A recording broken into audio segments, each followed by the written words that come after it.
everybody, I'm Elyse Explosion, and welcome back to HisTOYry, the show, series, whatever, where I go through and talk about older toys with a little bit more of a nuanced fashion and history. Today, we are going to be talking about the retired lines of Pleasant Company / American Girl. Now, most people will know American Girl for their line of 18-inch dolls. Whether it's the historical, the more contemporary dolls, these are what American Girl is known for. But they are not all that American Girl produces. The other additional lines that are still present, toy-wise, are the Welly Wishers, a 16-inch line of doll, and Biddy Baby, or Biddy Twins. I'm not exactly sure what they are currently, but a baby doll more targeted towards the younger set. But in between the inception of Pleasant Company in 1986 and today, there have been several other lines that have been introduced and summarily retired.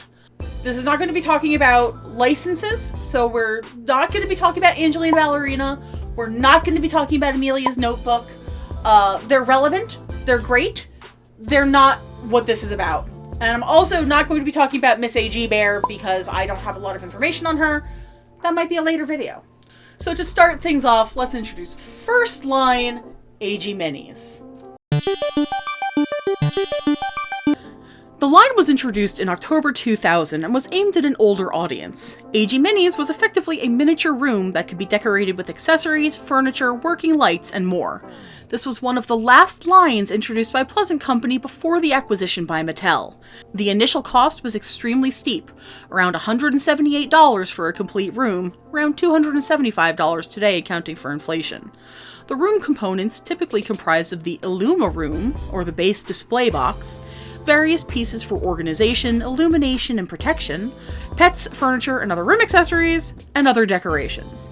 There were a total of 10 base room sets, and the pieces were interchangeable. The line itself was discontinued in 2003, and most suspect it was because they were extremely expensive to manufacture, and the internal wiring was often defective, leading to electrical shorts or failure to work.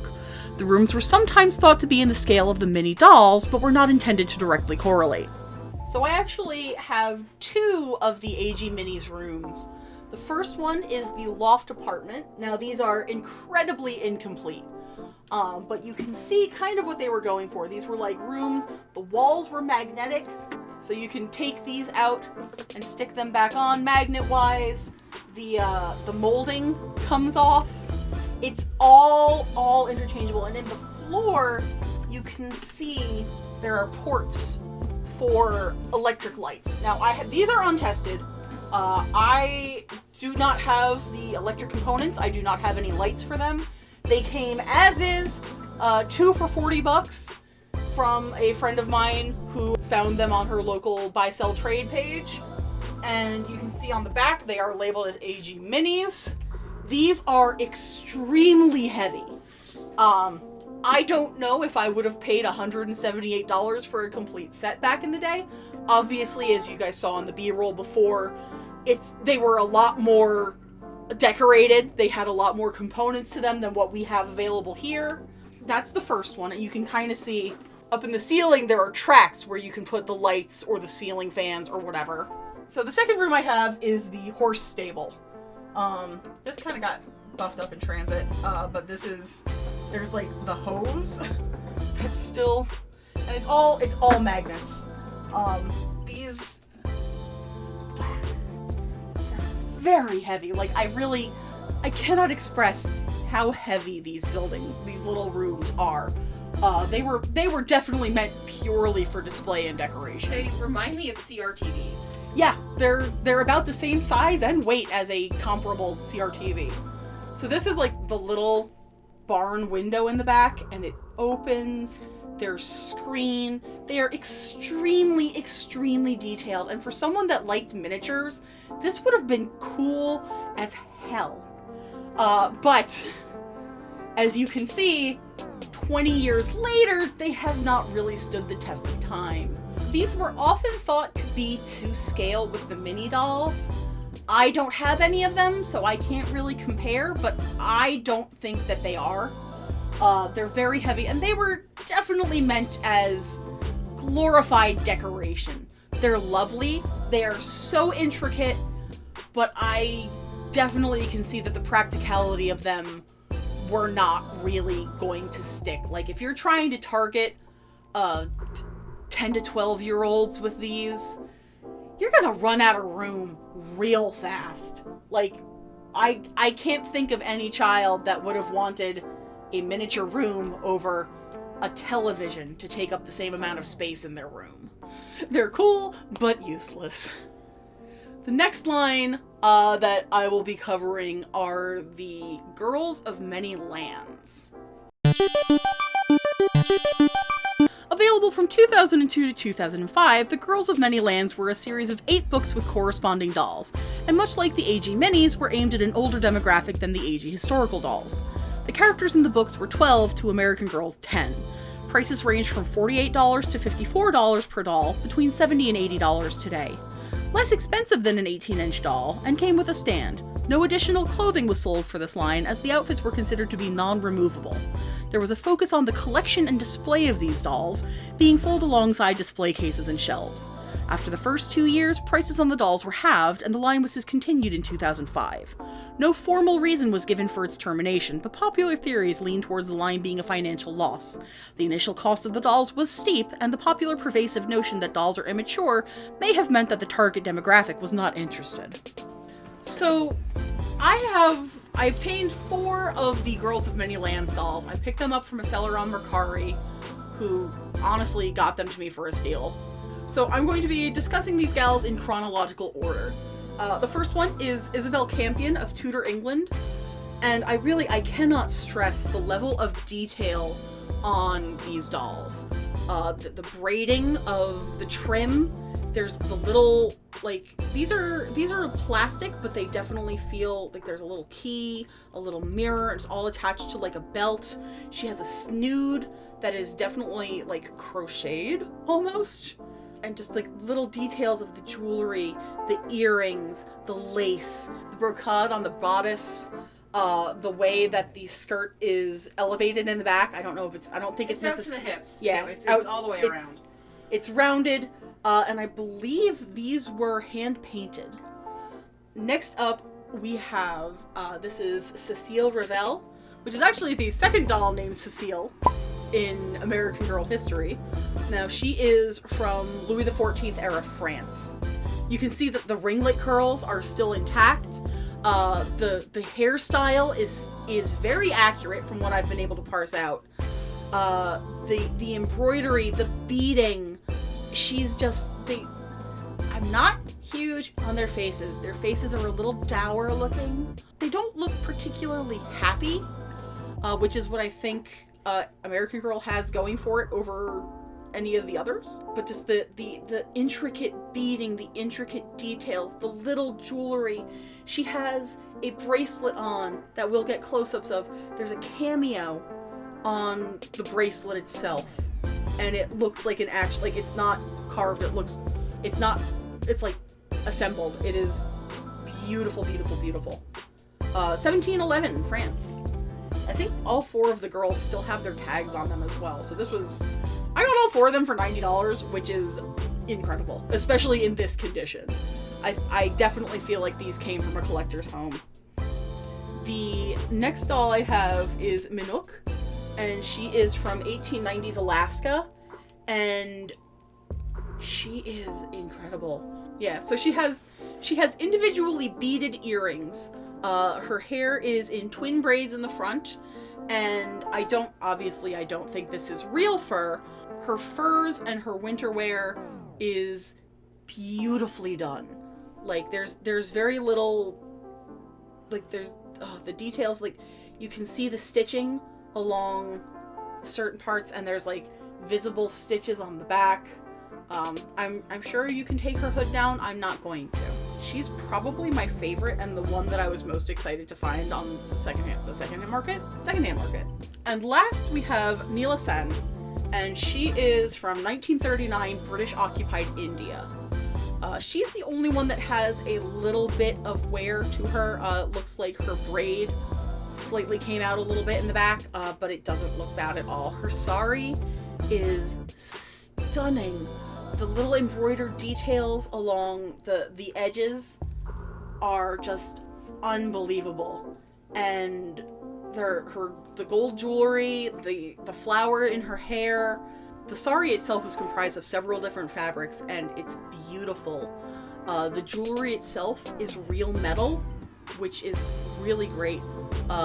These dolls are not really articulated as they were meant for display, so their arms raise, but in that case you can see the bracelets on Neela's arm here. And it's she's a little loose. But still, she is one of the most beautiful. Now, I don't know too much about the stories behind the doll. I have not read them. You can look up summaries on the AG Wiki if you are so inclined. The stands, however, are really interesting. As you can see, they are meant to brace the legs and just kind of stay in place under the skirts. They are identical for all of the dolls, from what I can tell. And they're honestly some of the nicest stands. They're very sturdy, they're very well built. I'm glad that they managed to incorporate these. Now, you could also get display boxes for these dolls, because they were not intended to be played with. They were basically just intended to be admired and looked at. A collector's piece for a younger generation. And I do think that was a bit of a detriment, because honestly, when I was, a preteen, I was not interested in dolls anymore, either for display or for owning, unless it was like Sailor Moon. I can see why that might not have been much of a selling point, especially based on the price point. These were fairly expensive. And the last series that I'm going to be discussing are the Hopscotch Hill School. Introduced in 2003, the Hopscotch Hill School was a line targeted at younger children too old for Bitty Baby and too young for the standard 18-inch dolls. They were 16 inches tall, made of vinyl and plastic with joints in their knees and elbows. Instead of the typical sleep eye in an 18-inch doll, these dolls had painted eyes and they were really ugly. I don't know how to say it nicer. These are the ugliest dolls American Girl has ever produced. The initial cost was $48, or approximately $70 today. As with the Girls of Many Lands, corresponding books were released alongside the dolls, as well as additional outfits and accessories. The line was discontinued in 2006 for reasons not made clear, but probably because they were really ugly. I cannot hide my bias here. I'm sorry. American Girl would later introduce another line targeted at the same audience, the Welly Wishers, but not for another 10 years. This is Haley.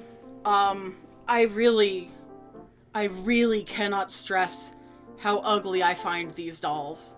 And I apologize. If you had Hopscotch Hill School when you were young and you loved them, more power to you. I think these are hideous. To me, it's no surprise that these were discontinued, were retired, for several reasons, not least of all being their ugly as sin. But the problem is that the joints have become very, very loose over time. We actually have her head positioned with blue tack right now.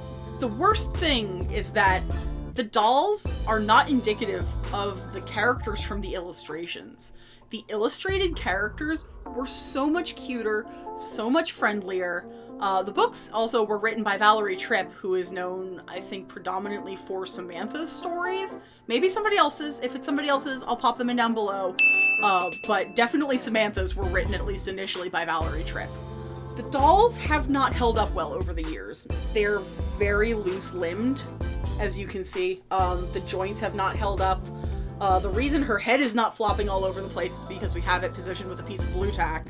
The clothing itself is fine. I know that they released several accessory packs and additional outfits for these. I don't look at this doll and think preschooler. I look at this doll and think teacher's assistant. I don't know who is going to be wearing a sweater set with pearls to preschool. And so some of the other dolls are a bit more, let's say, age appropriate in that sense. Like, I know there's the one girl, she's wearing like overalls and she's got big old pigtails. But Haley here just does not scream preschool to me.